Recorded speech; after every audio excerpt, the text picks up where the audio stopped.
Welcome back guys. Vishal Gupta आपका teacher. कैसे हो आप सब स्टूडेंट्स। इस वीडियो में मैं आपको क्लास 12 सब्जेक्ट अकाउंटेंसी का जो हमारा चैप्टर चल रहा है कैश फ्लो स्टेटमेंट का, उसका सलूशन कराने जा रहा हूँ। क्वेश्चन नंबर 40 का from the book of T.S.. Grewal. तो गाइस स्टार्ट करते हैं क्वेश्चन नंबर 40 को। इसमें हमें लिखना है कैश फ्लो स्टेटमेंट। ठीक है जी। For the year ended for the year ended 31/3/21 को, और ये रुपीज़ लिख लो। तो गाइज इससे पहले कि हम क्वेश्चन स्टार्ट करें एक बार स्टेटमेंट देख लें। चलिए, ये है हमारे पास balance sheet young India limited की 2 साल की बैलेंस शीट है, 2021 की और 2020 की। ये शेयर होल्डर फंड है। नॉन करंट लाइबिलिटीज़ में 15% डिबेंचर है। इसका ब्याज निकालने के लिए इसको ध्यान रखना, इसकी डेट देखनी पड़ेगी कि दोबारा इशू कब हुआ है नया। और ठीक है जी। तो ये करंट लाइबिलिटीज़ हैं। ओके, तो आगे पेज करते हैं। इसका बाकी पार्ट ये है क्वेश्चन का। एसेट्स नॉन करंट है और ये करंट है, और गाइस एडिशनल इन्फॉर्मेशन कोई नहीं दी हुई। तो इसका मतलब ये जो हमारे पास डिबेंचर्स आए हैं, ये हम ये एज्यूम करते हैं कि ये क्लोजिंग डेट पे आए हैं, और जो ब्याज लगेगा 50,000 पे ही लगेगा। ठीक है गाइस। तो चलिए स्टार्ट करते हैं इस क्वेश्चन को आगे करना। ठीक है जी। तो यहाँ पे आपको पता है सबसे पहले क्या लिखेंगे, cash flow from operating activities. ठीक है गाइस, पहले तो यही कैलकुलेट करते हैं ना। हाँ, तो अब यहाँ पे लिखेंगे NP before tax. Before tax कितना है, ये आ जाएगा current year minus previous year. और करंट ईयर का कितना है गाइस, 1,83,000। ठीक है जी। और क्या है, 82,000। प्रीवियस ईयर का 82,000। तो ये माइनस कर देंगे तो कितना आ जाएगा, 101। ठीक है जी। 1,83,000 माइनस 82 कर दिया तो 101 आ गया। तो ये 1,01,000 हमारे लिए क्या आ गया, ये एनपी बिफोर टैक्स कैलकुलेट हो गया। ठीक है जी। बिफोर टैक्स ये आ गया। अब इसमें हमें ऐड क्या करना है, जबकि और कोई इन्फॉर्मेशन नहीं है, तो सिर्फ इंटरेस्ट ऑन डिबेंचर्स ही हम इसमें ऐड करेंगे। इंटरेस्ट ऑन डिबेंचर्स कितना आ जाएगा, 50,000 का 15%, और ये 7,500 हमें ऐड कर देना है। ठीक है जी। 7,500 हमें क्या करना है गाइस, ऐड कर देना है। तो 1,01,000 में 7,500 ऐड करके ये आ जाएगा 1,08,500। तो ये आ गया ऑपरेटिंग प्रॉफिट। ये क्या आ जाएगा गाइस, ऑपरेटिंग प्रॉफिट, क्योंकि और तो कोई इन्फॉर्मेशन है नहीं। ये 1,08,500 ऑपरेटिंग प्रॉफिट आ गया गाइस। ठीक है जी।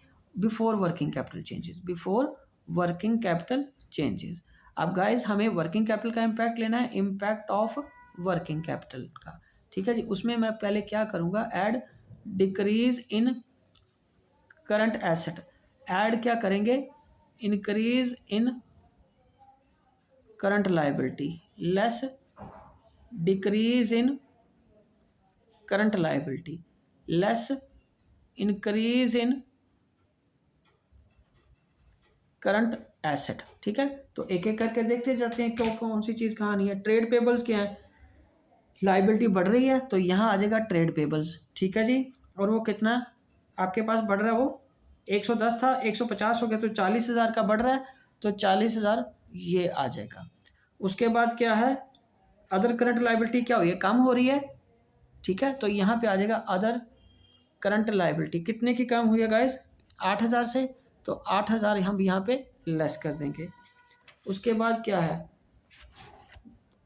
हमारे पास, इन्वेंट्रीज है 2,06,000 माइनस 150 बढ़ रही है ना ये भी, तो ये लेस हो जाएगी 56,000 से। Increase in current assets in inventories क्या आ जाएगा गाइस, इन्वेंट्रीज कितना 56,000 का। कितना आ जाएगा गाइस, 56,000 का। और उसके बाद डिक्रीज इन करंट एसेट है, उसमें एक ट्रेड रिसीवेबल ऐड हो जाएंगे। उसमें देखो ना, वो 70 थे अब 32 हो गए, तो कम ही हुए ना बेटा। तो 38,000 रिकवर हो गया। ओके, तो इसको हम ऐड करेंगे। ये आ गया 1,08,500 जमा 38,000 जमा 40,000 माइनस 8,000 माइनस 56,000। तो ये आ जाएगा 1,22,500। यही आपका आंसर है। यस गाइस, आंसर देखिए यही है ना। हाँ, 1,22,500 ये आपका आंसर आ गया। यहाँ लिखेंगे cash flow from operating activities. ठीक है, ये तो 1 नंबर का निकल आया। ओके, अब हम आगे बात करेंगे cash flow from investing activities कैसे करते हैं। तो यहाँ पे हम लिखेंगे cash flow from investing activities. ठीक है जी, इसमें तो हमारा सिर्फ फिक्स एसेट ही आएगा। इसमें देखो प्रॉपर्टी क्या हो रही है, हमारी बढ़ रही है, तो वो हमने क्या की थी फिर बेटा, ये हमने खरीदी थी। ठीक है, और दूसरा नॉन करंट इन्वेस्टमेंट वो भी हमारी इंक्रीज हुई है। तो यहाँ पे लिखेंगे payment made for purchase of fixed assets, मतलब प्रॉपर्टी के फॉर्म में। ठीक है जी, और वो कितनी है, 1,17,000 थी और 2,74,000 हो गई, तो 1,57,000 हमारे पास क्या हुआ, बढ़ गया ये। ठीक है जी, 1,57,000 बढ़ गया। और उसके बाद again payment made for purchase of non current investment. Non current investment कितने की थी, पहले 55,000 की, अब कितने की हो गई, 68 की, तो 13 की बढ़ गई, 13,000 की बढ़ गई। तो ये 157 इसमें ऐड कर दोगे तो कितना हो गया, 1,70,000, और ये कैश यूज्ड आ गया बिकॉज ये नेगेटिव की फिगर है।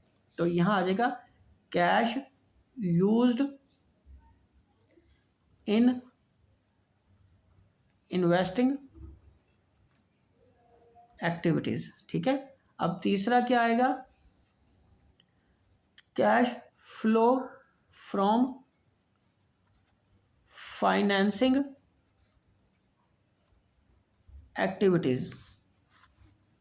ठीक है जी, फाइनेंसिंग एक्टिविटीज में सबसे पहले देखो हमारे पास क्या था, शेयर कैपिटल आ रही है, शेयर कैपिटल बड़ी है, तो यहाँ पे आ जाएगा प्रोसीड्स फ्रॉम इशू, इसको भी बंद कर दो, issue of, from issue of share capital. ठीक है, और वो कितने का आया गाइस, 50,000 का। वो कितना है हमारे पास, 50,000 का बढ़ गया।